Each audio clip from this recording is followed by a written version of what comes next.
Shalom, selamat pagi Bapak Ibu dan jemaat yang dikasihi Tuhan. Mari sebelum kita memulai aktivitas kita sepanjang hari ini, kita mengawalinya dengan membaca firman Tuhan di dalam Injil Yohanes pasal yang ke-11. Demikian firman Tuhan. Ada seorang yang sedang sakit, namanya Lazarus. Ia tinggal di Betania, kampung Maria dan adiknya Marta. Maria ialah perempuan yang pernah meminyaki kaki Tuhan dengan minyak mur dan menyekannya dengan rambutnya. Dan Lazarus yang sakit itu adalah saudaranya. Kedua perempuan itu mengirim kabar kepada Yesus, "Tuhan, dia yang engkau kasihi sakit." Ketika Yesus mendengar kabar itu, ia berkata, "Penyakit itu tidak akan membawa kematian, tetapi akan menyatakan kemuliaan Allah. Sebab oleh penyakit itu, Anak Allah akan dimuliakan." Yesus memang mengasihi Marta dan kakaknya dan Lazarus. Namun setelah didengarnya bahwa Lazarus sakit, ia sengaja tinggal 2 hari lagi di tempat di mana ia berada. Tetapi sesudah itu ia berkata kepada murid-muridnya, "Mari kita kembali lagi ke Yudea." Murid-murid itu berkata kepadanya, "Rabi, baru-baru ini orang-orang Yahudi mencoba melempari engkau. Masih maukah engkau kembali ke sana?" Jawab Yesus, "Bukankah ada 12 jam dalam satu hari? Siapa yang berjalan pada siang hari, kakinya tidak terantuk, karena ia melihat terang dunia ini. Tetapi jikalau seorang berjalan pada malam hari, kakinya terantuk, karena terang tidak ada di dalam dirinya."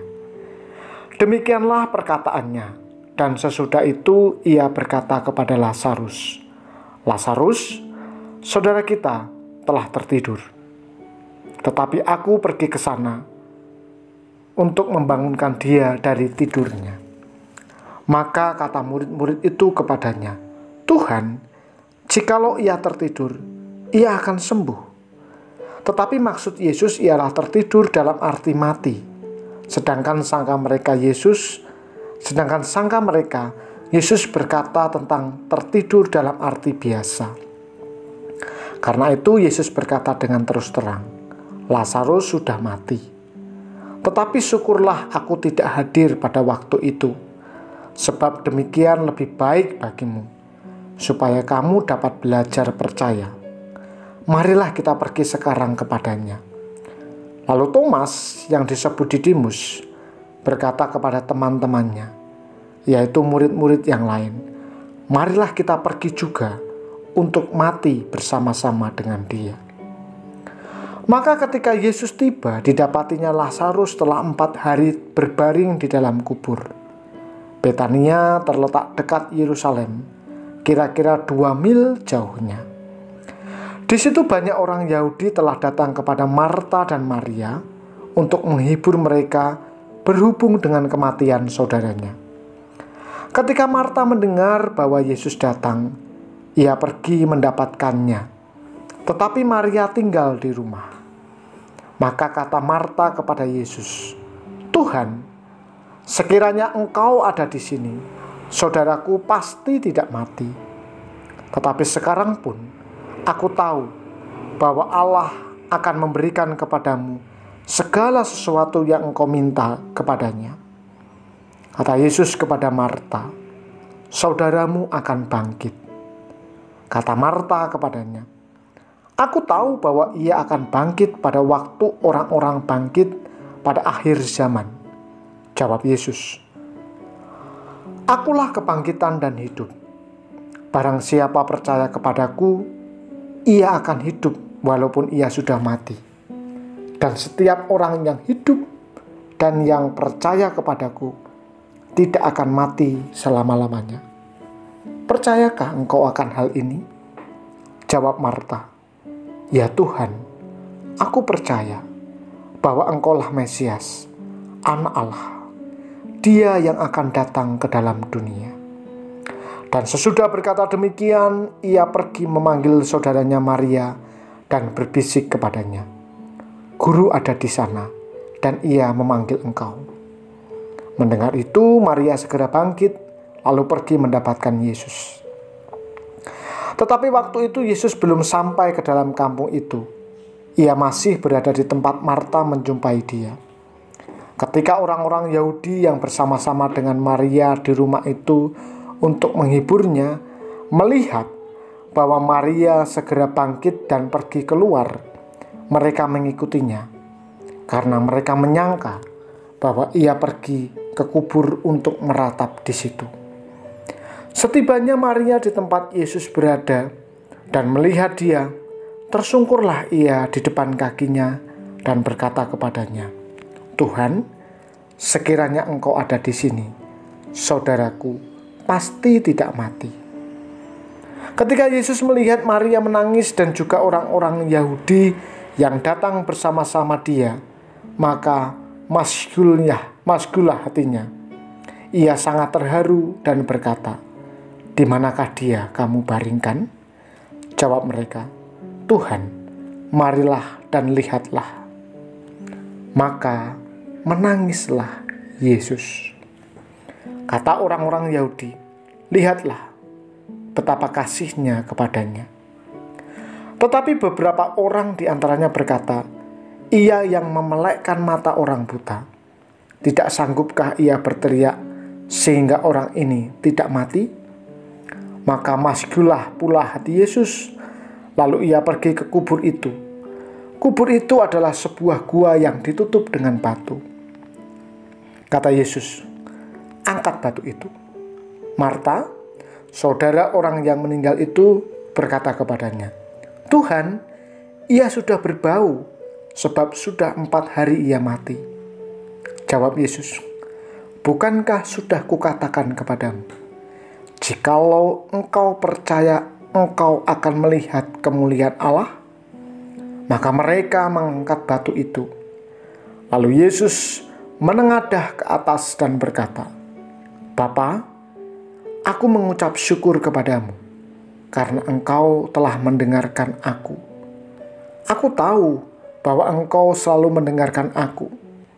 Tetapi oleh karena orang banyak yang berdiri di sini mengelilingi aku mengatakannya, supaya mereka percaya bahwa engkaulah yang telah mengutus aku." Dan sesudah berkata demikian, berserulah ia dengan suara keras, "Lazarus, marilah keluar." Orang yang telah mati itu datang keluar. Kaki dan tangannya masih terikat dengan kain kapan, dan mukanya tertutup dengan kain peluh. Kata Yesus kepada mereka, "Bukalah kain-kain itu, dan biarkan ia pergi." Banyak di antara orang-orang Yahudi yang datang melawat Maria dan yang menyaksikan sendiri apa yang telah dibuat Yesus, percaya kepadanya. Tetapi ada yang pergi kepada orang-orang Farisi dan menceritakan kepada mereka apa yang telah dibuat Yesus itu. Lalu imam-imam kepala dan orang-orang Farisi memanggil mahkamah agama untuk berkumpul, dan mereka berkata, "Apakah yang harus kita buat? Sebab orang itu membuat banyak mujizat. Apabila kita biarkan dia, maka semua orang akan percaya kepadanya, dan orang-orang Roma akan datang dan akan merampas tempat suci kita serta bangsa kita." Tetapi seorang di antara mereka, yaitu Kayafas, imam besar pada tahun itu, berkata kepada mereka, "Kamu tidak tahu apa-apa, dan kamu tidak insaf bahwa lebih berguna bagimu jika satu orang mati untuk bangsa kita daripada seluruh bangsa kita ini binasa." Hal itu dikatakannya bukan dari dirinya sendiri, tetapi sebagai imam besar pada tahun itu, ia bernubuat bahwa Yesus akan mati untuk bangsa itu. Dan sesudah untuk bangsa, dan bukan untuk bangsa itu saja, tetapi juga untuk mengumpulkan dan mempersatukan anak-anak Allah yang tercerai-berai. Mulai dari hari itu, mereka sepakat untuk membunuh Dia. Karena itu, Yesus tidak tampil lagi di muka umum di antara orang-orang Yahudi. Ia berangkat dari situ ke daerah dekat padang gurun, di sebuah kota yang bernama Efraim. Dan di situ ia tinggal bersama-sama murid-muridnya. Pada waktu itu, hari raya Paskah orang Yahudi sudah dekat, dan banyak orang dari negeri itu berangkat ke Yerusalem untuk menyucikan diri sebelum Paskah itu. Mereka mencari Yesus, dan sambil berdiri di dalam bait Allah, mereka berkata seorang kepada yang lain, "Bagaimana pendapatmu? Akan datang jugakah ia ke pesta?"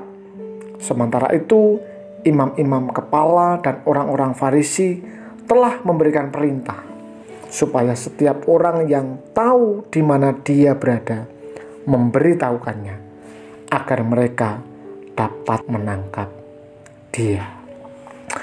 Bapak, Ibu, dan jemaat yang dikasihi,